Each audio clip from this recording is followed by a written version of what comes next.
Hey, I want to welcome everybody here tonight to our weekly call.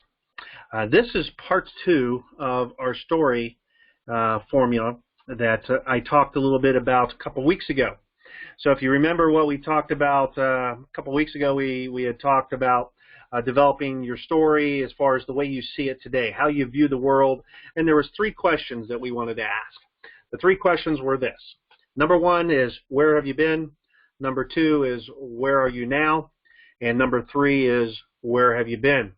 So with that being said, the first questions like one and two, people, where have you been and where are you now? We kind of have a pretty good idea where we are and where we've been. The biggest part is we have a hard time answering that question as far as where are we going. A lot of times because of our life events, we become disempowered and we're not able to see that. If you're online with us right now, you'll see a picture here. Actually, I wanted to mention my son. This is a picture of my son's car, who's 18 years old. This was this morning, actually, and I received a phone call about 7:30 this morning that he was involved in a head-on collision. He is fine. He's fine. Everything there. The car is not fine. The car is totaled. But this, I wanted just to say that it shows how fast something can happen in a split second. In a split second, it happens, and your life can be changed. My daughter passed away 23 years ago, and I realized just how quickly something can happen, and life has changed, and it's changed forever. So I kind of wanted to point that out. But here's the thing, and I kind of want to ask you a question about this, and this leads into our next question as far as what I talked about a couple weeks ago. When you're driving down the road, you got this big windshield, and you're driving down the road, and you are looking ahead, right? But we have this small little rear view mirror that's up there that we have a tendency, that shows us what's behind. In other words, what's behind us, where we've already been. We go through life a lot with that same mentality where we are going through life watching our rear view mirror. We don't really see everything that's in front of us. We have this great big windshield. The reason for that is it's more important to see where we're going than where we have been. When we have suffered a loss and we're grieving, we get stuck. And when I talk about being in the fog, being in that fog is just being lost, not knowing where to turn, not seeing what's in front of you. And so when you can't see what's in front of you, it's hard to be going, in the right direction. And so we get stuck where we are today. And so we have a hard time answering that question. Where do we want to go? So again, you got this big windshield, watch where you're going, and then turn around and see where you've been, but don't stay there. You don't want to stay there. So part of working with our story is this.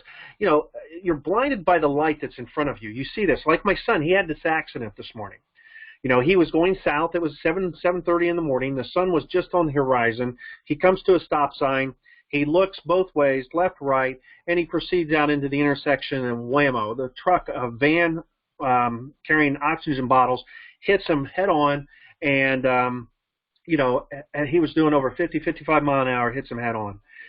Lucky to be alive. I lost my daughter 23 years ago, and it shows just how fast you can lose somebody else in your life. But here's the thing. He was blinded by the light. If I ask you a question, when I work with somebody, and if I'm coaching somebody, I'm going to ask this question. What could he have done that would have got him a different result? What can we do? So if we're blinded by the light and we're in this pit moment and there's just doesn't seem to be any light at the end of the tunnel, what can we do that would be different? Okay, what could he have done that could have been different? Real simple. He could have looked, if he had sunglasses, okay, could have turned around and put his hand in front of the sun. He could have seen. Roll down the window. That would allow him also not just sight, but possibly to hear the vehicle coming. So our life is the same way. We get blinded. We don't see where we're going. So what can we do that's differently? What could you do that's different that will get you a different result? I went through 20 years of my life being lost in that fog, not knowing where I'm going, and worried about a particular result, and not really knowing if I'm going to get to where I want to be and accomplish what I want to accomplish. And obviously a lot of things happened during that period of time. But it's time to rewrite your story. So you sit down, you got your pad and paper, you start to rewrite your story. What do I mean by that? You can't rewrite the events of the past. The past is the past, what's there. My daughter passed away 24 years ago. I can't rewrite that. But I can look at things a little bit differently that's in my life. I can see things differently. I can choose to how I talk to myself to be differently. So, our story is very important. We are writing our story in life as we go each and every day. And we interact with people in our life. And so our story is very, very important. And I work in the story formula in two parts. I want to know, how do you perceive life? How's your story today? How would you tell your story today versus how would you tell your story, if you looked at things a little bit differently? A lot of people will look at me and say, Rick, I'm sorry for your loss. A lot of people here on my page, a lot of people on my website on different things. I talk in a community, even though it's 24 years later, they say, I'm sorry for your loss. My response to them is, I appreciate them being sorry, but I don't want them to be sorry for me. I don't want them to feel bad. Because I've rewritten my story and I look at life a lot differently today than I did then. And one of the things is I appreciate my life. I appreciate what I have. I appreciate the life lessons that I've learned over the years as far as being able, what I've learned. Here's the thing, is my daughter has taught me more about life through her death than I would have learned any other way. Now, she would have taught me a lot about life. She could have taught me a lot with being alive also. Okay, so that's a hard statement to say, but it's true. It's how I choose to look at life. I know that she's blessed me in so many ways, just as all my other children have blessed me in so many ways. And so I can't, so it's not a situation where we're looking at it and saying, I'm sorry for your loss. You just have to learn to cope. And that's something else that really bothers me. And I began to ask the question is when people say, well, you just have to learn to cope with it. In some sense, they're right. You do. You have to get to that point where you can cope and be able to go on each day and go on with your life. But here's the thing. I thought there's more to life. There's more to life than just coping. You can have more and you can live more. And I realized 20-some years, and I would tell people I'm not the same person that I was. The thing was I wanted to go back being the person I was before my daughter died. I can't do that. I've changed. Her death has changed. Her death changed me. The whole situation changed me. My marriage failed. A lot of things happened, and so from that standpoint, you can't sit here and say, any one thing, put your finger on any one thing, but bankruptcies, all these other things. So that's all part of my story, but in each step along the way in my story, there's a lesson to be learned. I learned so much about myself, about what I did wrong, about how I can improve and how I can make and become better. The biggest thing is I can pull my calendar out and I can look at my calendar and look towards the future and say, okay, how do I view my life? How do I want that? So I can sit down and I can begin to write a new story going forward. And I can begin to answer that question. Where do I want to go? Where do you want to go? Where do you see yourself 1 week from now, 1 month from now, 1 year from now, 10 years from now? There was a time I couldn't answer that question. I couldn't even see tomorrow morning. I couldn't even see beyond, 5 minutes from now.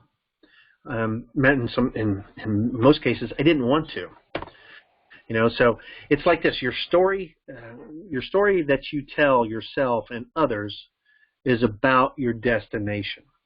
Okay, just like it shows here on the slide that I'm showing here online on my teleconference here, it's like a GPS. The GPS is you program the GPS. In other words, you put the information into the GPS.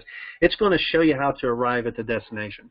Your story is the same way. So if I write my story going forward, how do I see things playing out? Well, how do I view things from the past? So now, I view things with my daughter, how she has blessed me, how I've learned a lot in life. I've been able to pull my story apart and look at that layer by layer and dig deep down inside. It's a constant work of improvement. You are constantly working to improve yourself to make things better. And so that's what you're working towards. That's what you're striving for. And so in this case, your story tells that you tell yourself. It's the self-talk. It's the talk that we tell ourselves. And not only that, but if we go along life long enough, we tell ourselves a lot of lies so we can learn to cope. And we tell ourselves, and then we begin to believe these lies as being true, and then only to come to find out that they were a lie. And then we begin to question. We don't know what the truth is. We don't have something to hang our hat on. We don't know who to trust or what to trust. And so, we work through everything. The biggest thing is you work to acceptance. You get to that point, but what happens 10 years later down the road? When you have these feelings of something's not right, something's just amiss, so that's where the story, we go through the story formula, we peel the layers back. But, your story is your roadmap. If just like you need a roadmap to help you get from point A to point B, you need that roadmap in life to get you from point A to point B. If you have an idea and you can answer that question, where do you see yourself? Where are you going? Okay, you've answered question 1, where have you been? Question 2 is, where are you now? And question 3 is, where are you going? So if you begin to look at that, you can answer those questions and then say to yourself, I know where I'm going. I know what I'm doing. So, with that being said, it's all right there. It's all there in front of you, and you've got your roadmap. And if you get off the track, you get off the road, you now know how to get back on the road and get to your destination where you want to go. So, so with that being said, your story, what makes up your story? Like we said in our call 2 weeks ago, your story makes up, part 1 of your story is your call. Your call is really what sets up the character. That's when I talk about my story, I realized when I was 14 years old that, the biggest person that really kind of makes me who I am on the inside. And that, I realized my father played a big part of my story, but also, not only that, but my high school soccer coach played a huge part of my story, because with that, my high school coach turned around and taught me, number 1, to work hard at what you want, to set goals, dreams, and not only that, to be a winner, to go out and step on the field to play, and then, you work, you practice. You want to be the best. You play to win, and you're the best. And understand that there's other people on that field that their job is to stop you from achieving your goal to ultimately to get where you want. Well, you can look at that and say, isn't that life? Isn't that life in itself, that things are going to happen in your life to stop you from getting to where you want to go, to keep you from reaching your goals, to keep you from achieving what it is you want? Things happen to everybody. Unfortunately, in my case, and in many of your cases, the worst has happened. But there's a quote that I share, and I share it often. And here's what I realized, and this goes a lot back to what my high school coach said to me when I was 14 years old. Just didn't realize it then, and it took me 40 years. 40 years later, I began to realize what he's saying. In this case, he wasn't saying using these words, but I think the meaning is the same. He says, it's a quote by Norman Cousin. What Norman Cousin says is, death is not the greatest tragedy in life. The greatest tragedy in life is what dies in us, while we live our life. That's probably the greatest tragedy.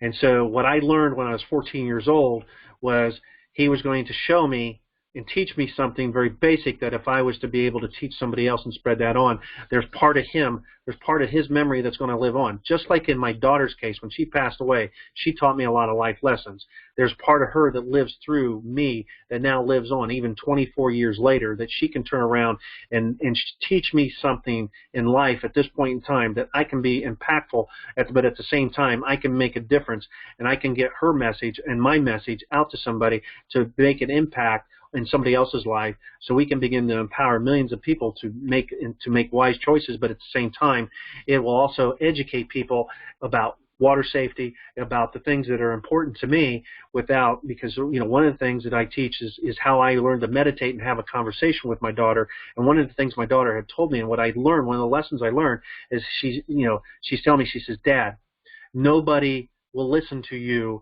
if you talk about those things.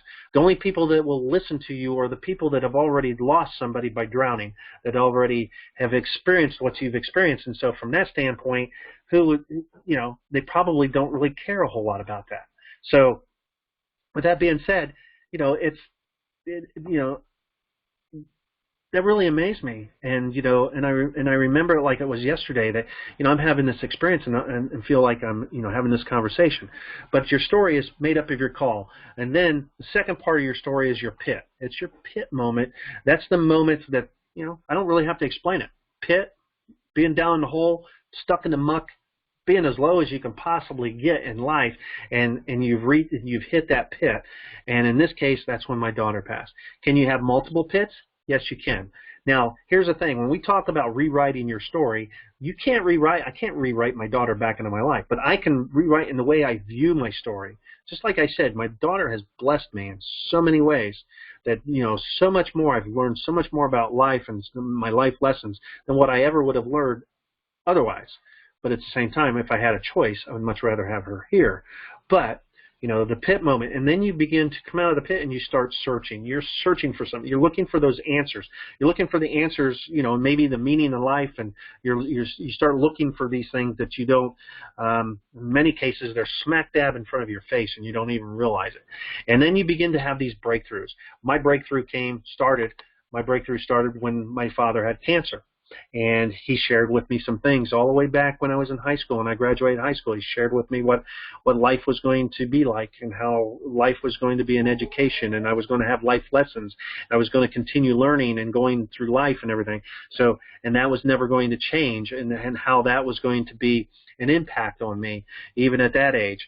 And then the other thing is you begin to have these breakthrough, and then you have this inner breakthrough. This is where things are starting to come together, and it's kind of like a light bulb goes off, or you have this, what do we call, a ha-ha moment, okay? Little rubber bullets here from my Nerf guns. But we have this moment in life that it's like, I'm getting it, and then it begins to build credibility, and the credibility came to one day in the morning, and I'm sitting here, and it's I think like 5:30 in the morning, and my phone goes off, and it's a call, it's a message from London, England, the BBC. The BBC wants me to be on the BBC radio that day back in December after Carrie Fisher passed away, and her mother, Debbie Reynolds, died the next day after that, and they wanted to speak to parents who've lost children, and they reached out to me, and because I have a message, and so that brings credibility not only to me, but it brings credibility to what my mission and my message is, and what is important to to my daughter's memory, and to be able to help others and to do the things that is important to me. So that begins to the inner breakthrough then leads to the outer breakthrough, when you begin to live your life that way, and you begin to live and wake up every morning to be excited to be able to do that again, to feel good about what it is that you're doing, and just to be able to make that difference each and every day. It's a very powerful statement that you can make, and how you can impact somebody's life just by understanding your call and your pit and your search, what all you've searched for. My search was a period of probably close to 20 years, maybe 22 years. is what, I spent 22 years of my life, and during that 22 years, I used to say it was a waste. My daughter died. Everything is a waste. My life is a waste. How wrong I was. And to wait, what's the waste, I guess you could say, is that I didn't realize this stuff. What I've learned in the past year or 2 years, 3 years of my life, as I begin to put this together, that's the waste. But I believe that we learn and we understand in, sometimes not necessarily in our time, in God's time, that, at that particular point in time in my life, I probably wasn't ready to receive it. Probably wouldn't have understood it. I've said, I would have paid any amount of money to learn what I know now because of the life that I live now, the way I see life, the way I talk about life, the way I feel. And, that to me is priceless. And because that takes the pain of the last 20 years of my life away.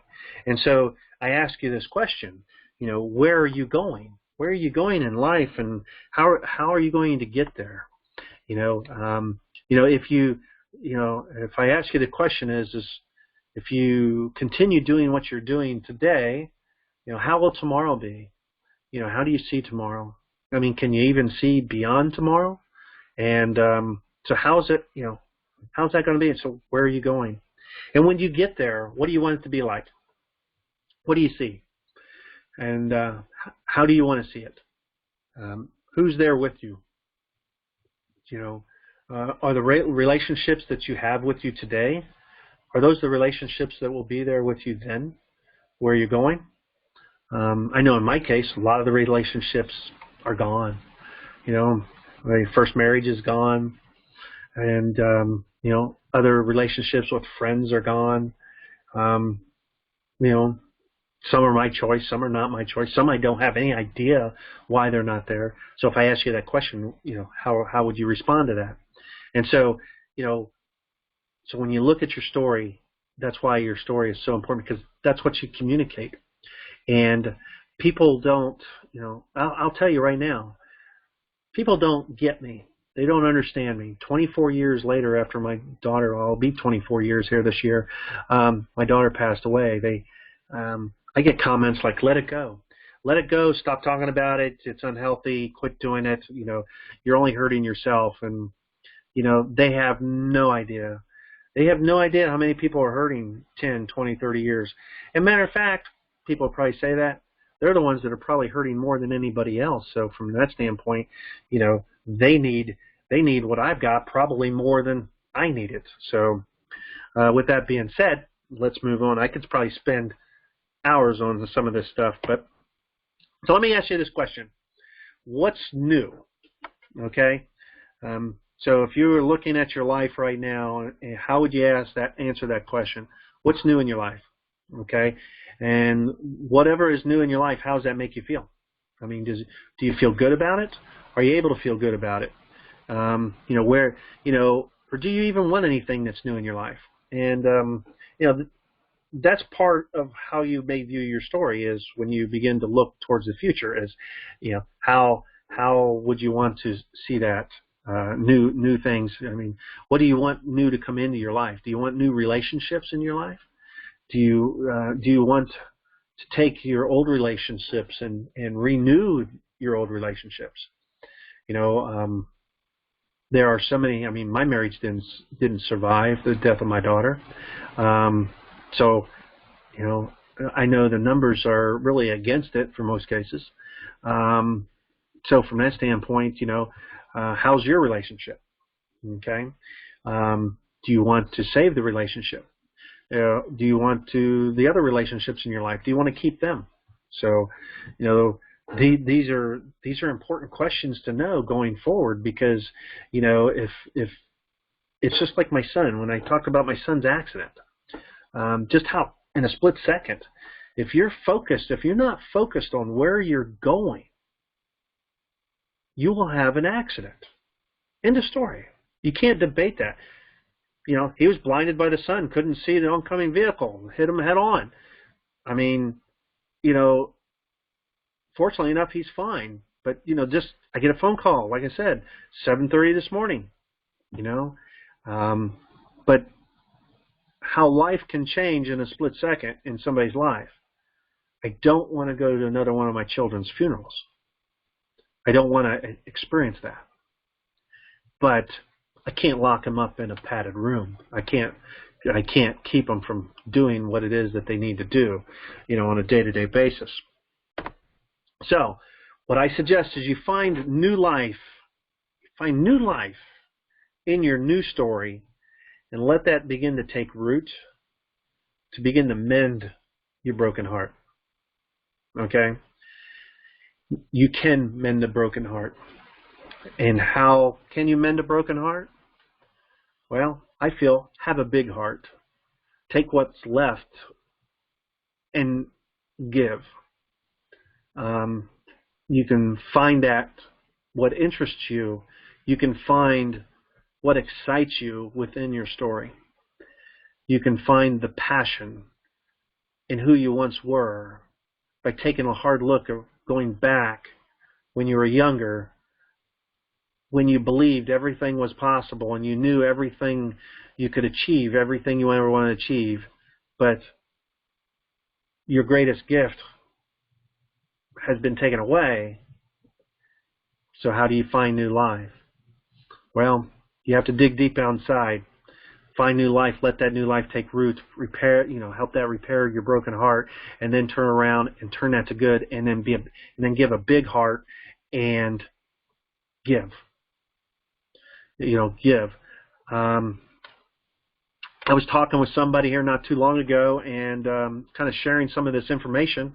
And one of the things was she indicated to me that how she hadn't really dawned on her a whole lot, but she didn't really realize the effect of that experience, because it just was kind of it was just another day in her life, and she was giving out hot dogs to homeless people.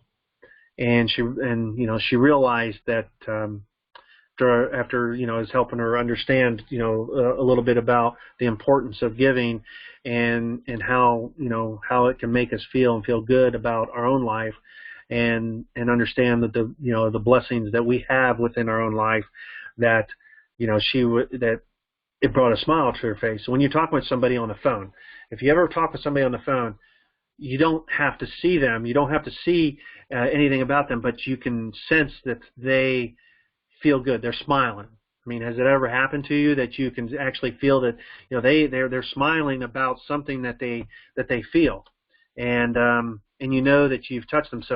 So giving back to somebody. Now, maybe feeding homeless people is not necessarily your biggest passion in your mission in life, but it could be something that that might have been, something that would have been important to my daughter, or to, somebody in my life, my father who passed away, or other people in my life that's passed away. The only thing I know is that, we will lose people in our lives, and, we can make good things come out of that. And that was one of the biggest things I always said, is I wanted to try to turn this negative into a positive. So, find your new life. Find your new life within your new story, because we're going to peel back the layers, and we're going to take a look at that. We're going to find what's your passion. We're going to find what we can do, and we're going to allow that new passion and that new story to begin to take root, and begin to mend, and begin to put your life back together. And you'll be a different person. That's the important to understand. It's different. You're different, but you can definitely find something new that you're looking for within something that might be so bad. But, you have to be to the point where you accept, your situation, you accept things. You don't have to like it. It took me years to be able to accept the loss of my daughter. But 24 years later, here I am still talking about it. But I have a new zeal for life. I have a new passion for life, because of the life lessons that my daughter has taught me, as I shared with you earlier. So let me ask you a question. This slide here, if you're online with us here, this slide here shows, the world. It's showing where do you want to go? You have the world by your hands. Where do you want to go? Okay. And a lot of us can't answer that question. I know for myself, I want to turn around and in the wintertime I want a vacation where it's warm. In the summertime I want a vacation up north. I want to, I want to experience things. I want to meet new people. I want to be around people that understand me. I want to be around people that I understand them, where I can share my story, they can share their story. It's community. It's about being around like-minded people. It's about being, people that we have a common bond. I'm a grieving father. Been a grieving father for 24 years almost. It's a label that I wear across the forehead, or a badge. I wouldn't call it a badge of honor, but it's a badge that I wear. But one of the things when I rewrote my story, and as I look at that, I peeled that label off. I took that badge and threw it away. Now, I'm part of a club that nobody wants to be part of, just as probably many of you are. But here's the thing. If you survive cancer, you're known as a cancer survivor the rest of your life. If you are a recovering alcoholic, you may not have had anything to drink for a decade, but you're still always going to be a recovering alcoholic. I'm a grieving father, lost a daughter. I will always be known as a grieving father, but that's a badge I don't want to wear. And so, but I want to spend time with other grieving fathers, other grieving mothers, other widowers and widows, and people that have lost loved ones that want to impact the world, that want to impact other lives, that want to make a difference not only in their life but in other people's lives, but also keep the memory of their loved one alive through some whatever mission and passion project that they want to develop and do something good. So with that being said, where do you want to go? The world's your oyster. Where what if you could go any place? Where would you go? And well, it's time to pull your calendar out. Pull your calendar out for 2017 and start marking dates down. It's time to plan for the future. I challenge you to pick up the phone or go to my email. My email address is rick@afathersloss.com, and let's have a conversation. And let's have a talk. So get your calendar out, pick out a date, email me with a date that you would like to have that conversation. Just 1 hour of your time is all I ask for. And what's a problem in your life that I can help you with? And it doesn't matter what the problem is. I've done just about everything in my life. Everything from aircraft mechanic to a banker to investment banker to owning several businesses to, whatever. When I talk about being in my search mode, that's where I've been. Searching for something that really didn't matter. I was searching for success and money and fame, fortune, whatever you want to call it. And every time I got on the verge of something being successful, I blew it up because it wasn't what I was really looking for. And so with that being said, that's, what was really important. And hang on 1 second here. It's telling me on my phone here, we got a low battery. That doesn't go in that way. There we go. All right. I think hopefully we're charging. Yeah, there we go. Hate to have our Facebook Live go dead on us here about, 20, 30 minutes into our little teleconference and everything. So you pull your calendar out. Send an email to me at rick@afathersloss.com and that you would like to have a conversation with me, and we will do just that. We will have a conversation about anything you want to talk about. And to help you get a result or a transformation, to help you figure out what it is that you're looking for, help you determine how can I go forward in life and not be stuck or lost in the fog, because you don't have to remain there. You don't have to stay there. That is not something you have to do. You do not just have to learn to cope. You can live life more than just coping. It's not something that you have to just cope. You got to learn to cope. You got to be able to deal with it, but you can, once you've accepted the fact and accepted everything that's in your life, and you've been able to forgive yourself. I think forgiveness of yourself is very important. I blamed myself. I was a failure as a father, as a failure as a husband. I let my daughter die. It was the way I looked at it, but it was an accident. I I wasn't there with her at that point in time, so I can't really blame myself.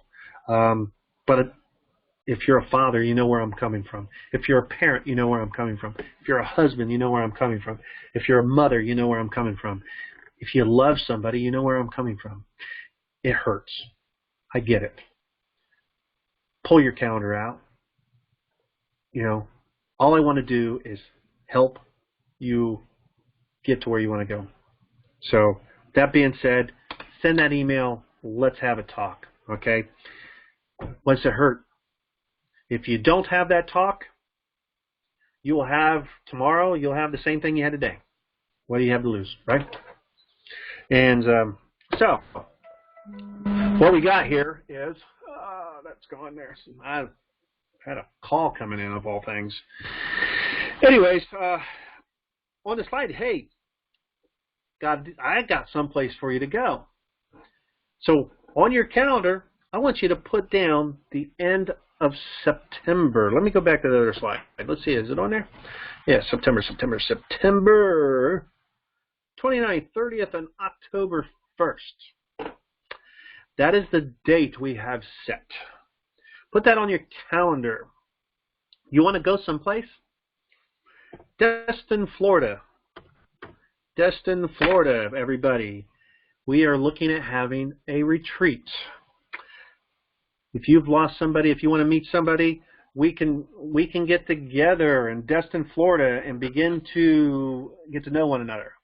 I don't know, getting all kinds of noises here, but anyways, and we can begin to get to know one another, meet other people from around the world, around the country. So, and just have a good time. And so with that being said, I got some beeping noise in my ear, and I have no idea what it is. And hang on a second.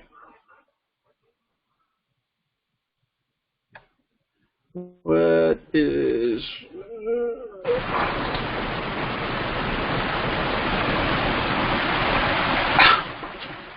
It's very annoying. I have no idea what it is. Close that out. It didn't go away yet. Yeah, maybe that's it. Anyways. No, it's still there. Anyways, I'm going to take this out of my ear. Maybe it won't bother me quite as much. But let me go back to my PowerPoint and continue with that. So, anyways, we went too far here. Let's go back. So, we're looking at the end of September 29th, 30th, and October 1st. Okay? So, what we want to do is have that conversation in Destin, Florida, at a couples retreat. And we'll spend time on the beach. We'll spend time to get to know one another. We'll spend time having a drink. Okay? I kind of wish if you was on Facebook Live, you was on our online teleconference too, because I've got a nice picture of some blue water and a nice daiquiri, nice cooling drink, and we can spend time with other families and other people, and we can get to know them. Well, hello, Kelly from Pennsylvania. Hey, nice to see you. Yeah, but hey, with that being said, Destin, Florida, the end of September. I'm looking forward to it. I hope everybody else might be looking forward to it. I will be getting details for you over the next couple of months on how I'd like to participate and maybe visit with us in Destin, Florida for a few days. It gives a great opportunity to meet other people that have suffered a loss and get to know them and enjoy a good time and share your story, share your cause, share your passion, share what interests you, but at the same time learn about others and how you can affect other people's lives. And not only that, but the biggest thing is you don't feel so alone. You don't feel alone in where you are in life. So that, I think, is real. Anybody who's lost a loved one, we feel alone, right? So let's spend some time together. And so my question here towards the end is, what is your story? Okay? If you haven't taken time and you haven't written, is that a word? Wrote? There you go. If you haven't wrote your story out, hey, take time and do that. And, peel back the layers of your story. Start to learn a little bit about yourself and understand where you came from in life, and maybe what you really, really wanted out of life until maybe you feel at this point in time that you can't and you haven't been able to achieve what it is.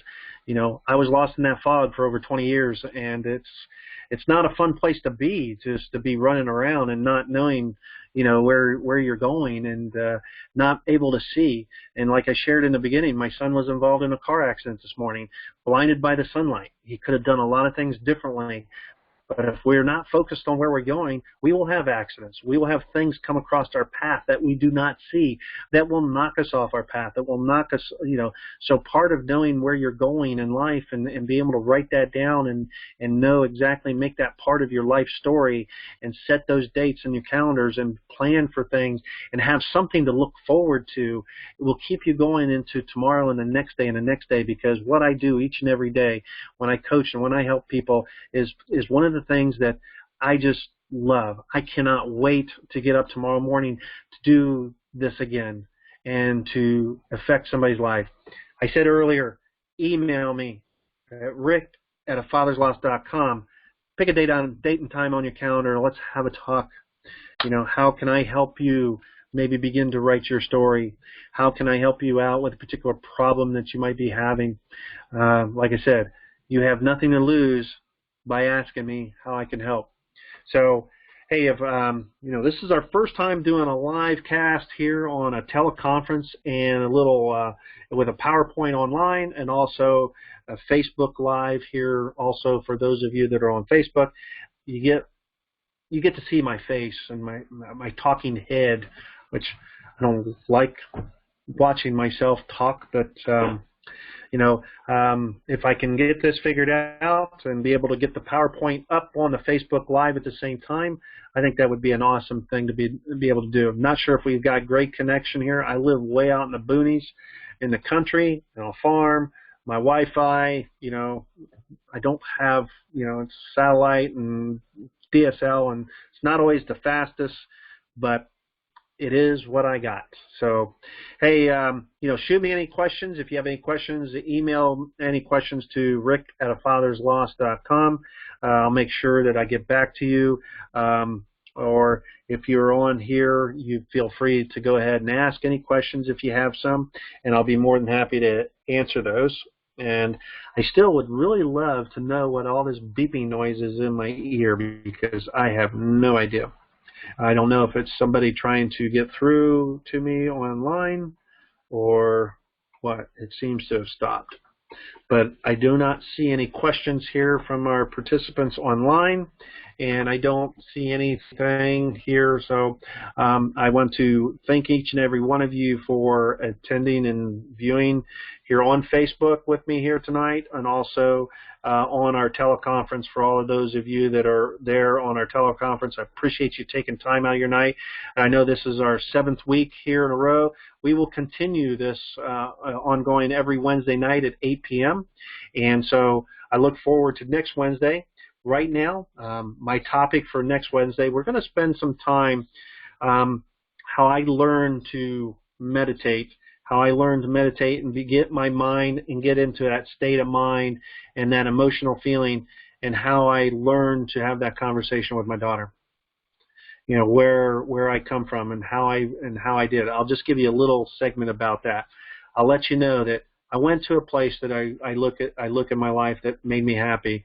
I was sitting there and just really deep thought and deep emotional thought, and there was my daughter. I could see my daughter. I was on a beach. I love beaches. I love white sandy beaches, blue water, palm trees, and a hammock. Okay? That's where I want to retire. But with that being said, I'm sitting there, and I see my daughter begin coming across the beach. She's walking across the beach. It's not my 3-year-old daughter that passed away 20-some years ago. It's the 27-year-old daughter that would be alive today that I see in all her glory and all her what she is. And we have a conversation. Took me years to be able to get, to be able to do this, number one. And number two is It's something I wanted to have happen to me, but I was always in that state of mind where I'm in the physical world. It's like having a conversation like you and I are having a conversation here right now, and that's not the way it works. You know, it's not verbal. It just was an instant. I mean, it was just. It seems when I think about it, it seems like it transpired over the course of a couple hours, but I know it was just an instant. It was just bam. I knew so much. I knew so much information. I learned so much in that instant. I'm going to share that with you next week on next week's call. I'll share you that about how I was able to dream about that, how I was able to get in that state of mind and have that conversation with my daughter, how she imparted the knowledge to me, and how I feel the way I feel about my life and how I feel that she has blessed me in more ways than one. I'll share that with you and how I was able to do that. So with that being said, guys, everybody, hey, I appreciate your time. Get your calendar out. Email me at rick@afathersloss.com and set that time for us to have a conversation. Let me help you with your story. Let me help you begin to see life a little bit differently. Let me help you begin to live a new life by allowing that new life and the new story to take root and begin to heal that broken heart so you can find the big heart that you need, and so you can build a life of service, so you can begin to give back to others in some way or form, and that you can turn around and wake up tomorrow morning and look forward to each and every day to be able to live a different life. Because I know for myself, like I said over and over and over again, that my life changed when my daughter passed away over 20-some years ago. But as Norman Cousins says in his quote, death is not the greatest tragedy in life. The greatest tragedy is what dies in us while we live. Don't let that die in you. You have something. There's something there. Let's find it. So you guys are awesome. Have a great night. And look forward to the replay that I have online. Not only that, the Facebook Live replay will be up, but we will have the PowerPoint and everything up on my website probably by no later than Friday morning. But so with that being said, you guys are awesome. God bless. Much love to each and every one of you. I look forward to meeting you in Destin, Florida in September 29th, 30th, and October 1st. Put that on your calendar, guys. We will see you then. You're awesome. Peace out. Hasta luego, whatever they say. Bye.